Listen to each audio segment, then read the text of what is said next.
Conductive system of heart की बात करूं तो आपको याद रखना है, हार्ट के अंदर जो इंपल्स जनरेशन होती है वो कौन करता है, एसए नोड, है ना। एसए नोड जो है this is called as pacemaker of heart. क्या बोलते हैं बेटा इसको हम लोग, पेस मेकर ऑफ हार्ट कहा जाता है। This is the called as pacemaker of heart.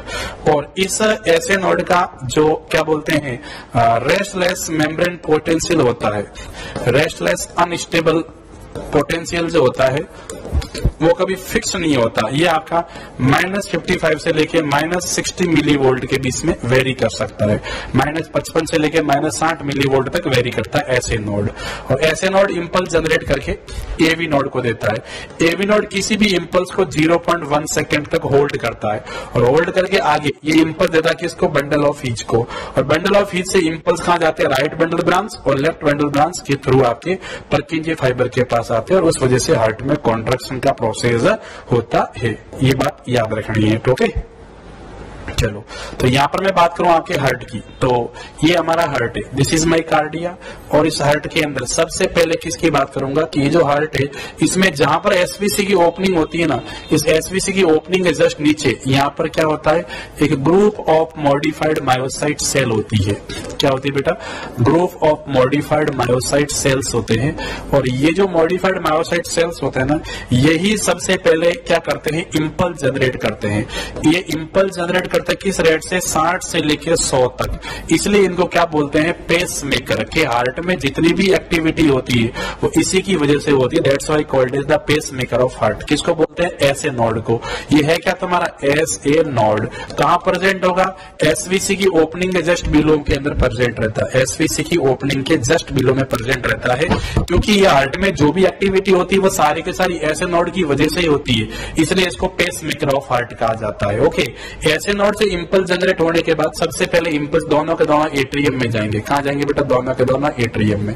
और उसके अलावा एसए नोड से इंपल्स जो आपके लेफ्ट एट्रियम में जाता है, इस बंडल का नाम होता है बैकमैन बंडल। याद रखना, भूलना मत। क्वेश्चन पूछ सकते हैं कि बताइए एसए नोड से इंपल्स लेफ्ट एट्रियम में कैसे जाता है, बाय द बैकमैन्स बंडल। कैसे बेटा, बैकमैन्स बंडल। और इस एसए नोड से इंपल्स है वो राइट एट्रियम में कैसे आएगा, तो इसको तो बोलते हैं थोरेल बंडल। कौन सा बोलते हैं बेटा, थोरेल। और इसको बोला जाता है वेंकेबेक,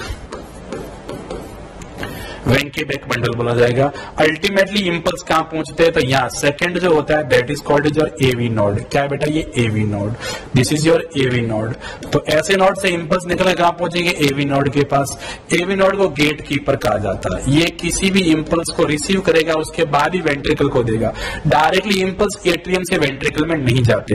तो ऐसे नोड फेल हो जाता है, ये भी लगभग 40 से 60 इंपल्स जनरेट करने की अपनी इंट्रिंसिक एबिलिटी रखता है। कितने, 40 से 60 का, जब ऐसे नोड फेल हो जाए।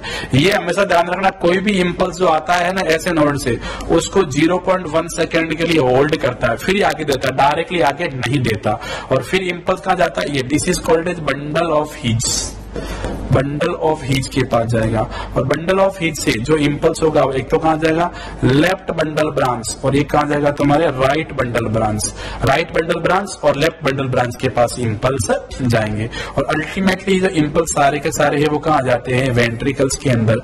और वेंट्रिकल में जब ये इंपल्स आते हैं, वेंट्रिकल में जब तुम्हारे इंपल्स आते हैं, तो इसे क्या बोला जाता है, this is the called as Purkinje fibre. क्या बोलते हैं बेटा, पर्किंजे फाइबर। और पर्किंजे फाइबर फाइनली हार्ट में क्या करवाता है, कॉन्ट्रैक्शन का काम करवाएगा। तो हार्ट में मैंने क्या बोला, SA node, this is the group of modified myocyte cell. क्या ना, क्या करता है, इंपल्स जनरेट करता है। किस रेट से, 60 से लेकर 100 इंपल्स। क्या बोलते हैं इसको, पेस मेकर। एसए नोड से इंपल्स कहां जाएंगे तुम्हारे, एसए नोड से इंपल्स कहां जाएंगे, लेफ्ट एट्रियम में। किसके थ्रू, बैकमैन्स बंडल के थ्रू, ओके। और फिर इंपल्स कहां पहुंचते हैं, एवी नोड के पास। एवी नोड को क्या बोलते हैं, गेट कीपर। क्या करता है, इंपल्स को होल्ड करता है। कितना टाइम के लिए, 0.1 सेकेंड के लिए। और खुद भी इंपल्स कितने बना सकता है, 40 से 60 इंपल्स बना सकता है। और बंडल ऑफ हीच से इंपल्स राइट बंडल ब्रांच और लेफ्ट बंडल ब्रांच के पास आए। और अल्टीमेटली सारे इंपल्स कहां चले गए तुम्हारे, that is known as your ventricle के पास। किसके थ्रू, पर्किंजे फाइबर के थ्रू। ये पर्किंजे फाइबर है ना, ये भी बेटा लगभग मानना जाता है कि लगभग 20 से 40 इंपल्स जनरेट ये भी कर सकते हैं। जब क्या हो जाए, कंप्लीट हार्ट ब्लॉक हो, तो ऐसा हो सकता है। कंप्लीट हार्ट ब्लॉक में ये भी इंपल्स जनरेट कर सकते हैं। तो यहां पर एक बात याद रखनी है, SA node is the pacemaker of heart. Everyone is know. SA node ने इंपल्स जनरेट करके एवी नोड को दिया, एवी नोड ने 0.1 सेकंड के लिए इंपल्स क्या कर दिया, होल्ड। तो जब भी इंपल्स ऐसे नोड से एवी नोड के पास जाता है तो सबसे पहले क्या होगा, इंपल्स एट्रियम के अंदर रहेंगे। तो एट्रियम में इंपल्स रहेंगे तो सबसे पहले हार्ट में क्या होता है, एट्रियम के अंदर कॉन्ट्रैक्शन होता है। और जब भी एट्रियम कॉन्ट्रैक्शन करता है तो ईसीजी के अंदर क्या आती है, पी वेव। क्या जाती है बेटा, ईसीजी के अंदर पी वेव आती है। और उसके बाद इंपल्स एवी नोड से कहां चले जाते हैं, बंडल ऑफ हीच, और बंडल ऑफ हीच से कहां जाएंगे बताओ, पर्किंजे फाइबर के पास। और जैसे ही इंपल्स तुम्हारे बंडल ऑफ हीच के थ्रू पर्किंजे फाइबर के पास आए, पर्किंजे फाइबर के पास जैसे ही इंपल्स आ जाता है, ये इंपल्स किसको दे देगा, वेंट्रिकल को। तो अब क्या हो जाएगा तुम्हारे हार्ट में, वेंट्रिकल कॉन्ट्रैक्शन। और वेंट्रिकल कॉन्ट्रैक्शन की वजह से ईसीजी में क्या आ जाएगा, QRS कॉम्प्लेक्स। क्या जाएगा बेटा ईसीजी में तुम्हारा, QRS कॉम्प्लेक्स आ जाता है। तो ये हमेशा ध्यान रखना हार्ट के अंदर से। किस बात को ध्यान रखना है कि ऐसे नोड से निकल के इंपल्स एवी नोड के पास पहुंचता है तो 0.1 सेकंड के लिए यहाँ पर क्या होता है, इंपल्स होल्ड हो जाता है। तो सबसे पहले हमारा हार्ट में क्या होगा, एट्रियम कॉन्ट्रैक्शन। ईसीजी में कौन सी वेव आएगी, पी वेव आएगी।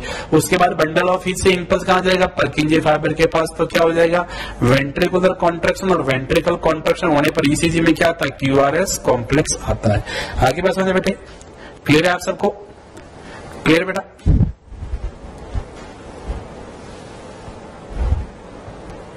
ऑलराइट, तो ये बात आपको अच्छे से याद रखनी है कि हार्ट में जो कंडक्टिव सिस्टम ऑफ हार्ट की जब भी मैं बात करूंगा तो आपको बोलना है, कंडक्टिव सिस्टम ऑफ हार्ट के अंदर जो हार्ट का पेस मेकर है वो कौन है, ऐसे नोड है। इसका रेस्टलेसनेस मेम्ब्रेन पोटेंशियल कितना होगा, -55 से -60 मिलीवोल्ट। और इसमें याद रखना, कैल्शियम इन्फ्लक्स की वजह से इंपल्स जनरेट करेगा। कैल्शियम इन्फ्लक्स होगा, उससे क्या करेगा, ये इंपल्स जनरेट करेगा। ऐसे नोड इंपल्स बैकमैन बंडल के थ्रू किसको देता है, लेफ्ट एट्रियम को, याद रखिएगा। और उसके बाद इंटरनोडल पाथवे से इंपल्स कहां पहुंचते हैं, एवी नोड के पास। एवी नोड किसी भी इंपल्स को 0.1 सेकंड के लिए क्या करता है, होल्ड करता है। फिर इंपल्स कहां जाते हैं, बंडल ऑफ हीच के पास। बंडल ऑफ हीच से राइट बंडल ब्रांच और लेफ्ट बंडल ब्रांच के थ्रू कहां जाएंगे, पर्किंजे फाइबर के पास। और पर्किंजे फाइबर के पास इंपल्स आती क्या होगा, वेंट्रिकल में कॉन्ट्रैक्शन होगा। आई बात समझ में। तो यहाँ पर हमने दो बातें बोली है कि जब भी इंपल्स ऐसे नोड से कहां पहुंचता है, एवी नोड के पास, तो सबसे पहले क्या होता है, एट्रियम में कॉन्ट्रैक्शन। और एवी नोड से कहां पहुंचे, पर्किंजे फाइबर के पास, तो फिर क्या होता है, वेंट्रिकल में कॉन्ट्रैक्शन। ईसीजी में क्या आता है, PQRST। तो पी वेव क्या बताती है, एट्रियम कॉन्ट्रैक्शन। ये जो तुम्हारा QRS कॉम्प्लेक्स है वो क्या बताता है, वेंट्रिकल कॉन्ट्रैक्शन। और वापिस टी वेव आती है वो क्या बताती है, वेंट्रिकल रिलैक्सेशन। याद रखिएगा, क्या बताएगी बेटा, वेंट्रिकल रिलैक्सेशन। इस प्रकार से हमारा हार्ट के अंदर क्या होता है, कंडक्टिव सिस्टम ऑफ हार्ट होता है। तो हार्ट में चैम्बर कितने बच्चे, 4। वाल्व कितने, 4। कंडक्टिव सिस्टम में कौन है, SA node, AV node, bundle of His, Purkinje fibre. तो ये भी कितने हो गए, 4 हो गए। आई बात समझ, हार्ट में जब कुछ 4 होता है, 3 कुछ भी नहीं होता। ओके, यहां तक क्लियर है बेटा सबको, क्लियर है बेटा।